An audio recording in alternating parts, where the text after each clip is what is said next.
Le mythe de Pandore. Pour avoir volé le feu sacré des dieux et pour l'avoir transmis à l'homme, Prométhée a subi le châtiment le plus cruel de la part de Zeus, le dieu des dieux. Comme nous l'avons vu dans notre dernier audio, Prométhée a été attaché à un rocher sur le mont Caucase. Chaque matin, un aigle venait lui dévorer le foie et chaque nuit, le foie se régénérait et le même scénario se répétait tous les jours. Avant d'être amené sur le mont Caucase, où il devait purger sa peine, Prométhée avait prévenu son frère Épiméthée que le dieu Zeus ne s'arrêterait pas là, que l'homme aussi serait puni pour avoir accepté d'apprivoiser le feu sacré des dieux. Pour que l'humanité échappe à cette punition, Prométhée avait demandé à Épiméthée de n'accepter aucun cadeau provenant des dieux. Malgré la recommandation, Épiméthée va succomber à la tentation dès le départ de son frère Prométhée en acceptant le cadeau offert par les dieux. Quel était ce cadeau?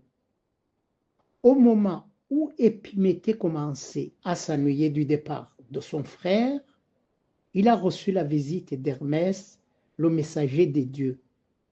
Hermès était accompagné de la femme la plus belle de tout l'univers.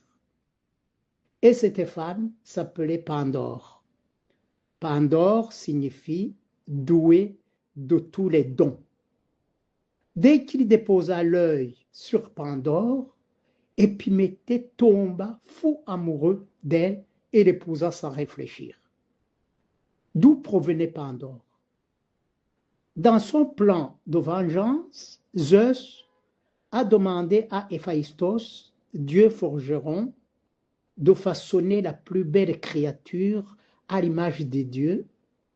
C'est ainsi qu'à partir d'argile, Héphaïstos créa Pandore et lui insuffla la vie.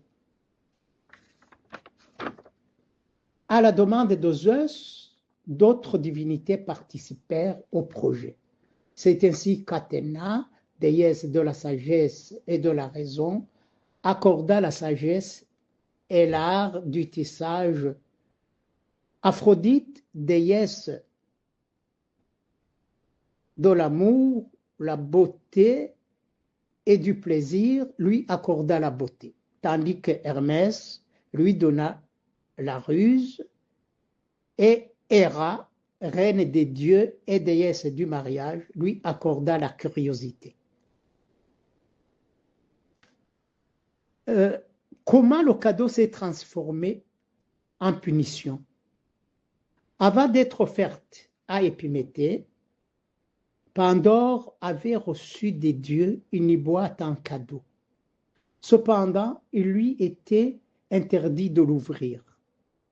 Pendant un certain temps, il réussit à résister au désir d'ouvrir la boîte.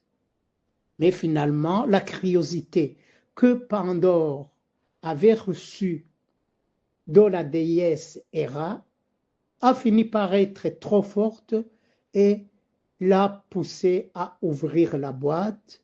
Et que contenait cette boîte? La boîte contenait une multitude de mots.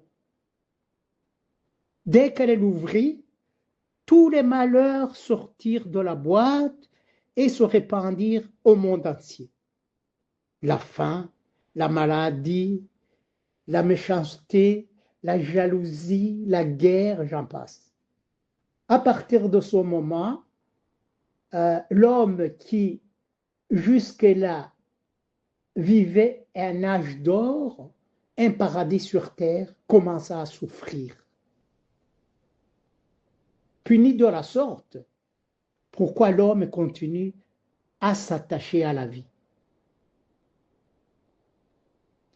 Quand elle a ouvert la boîte et que les fléaux sont sortis, Pandore a été effrayée Et elle a refermé vite la boîte. C'était trop tard.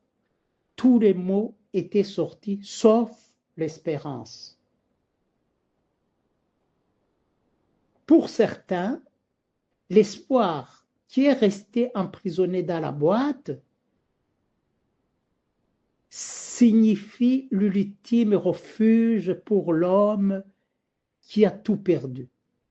Pour d'autres, c'est la pire des maux, car par l'espoir, l'homme refuse de renoncer à la vie.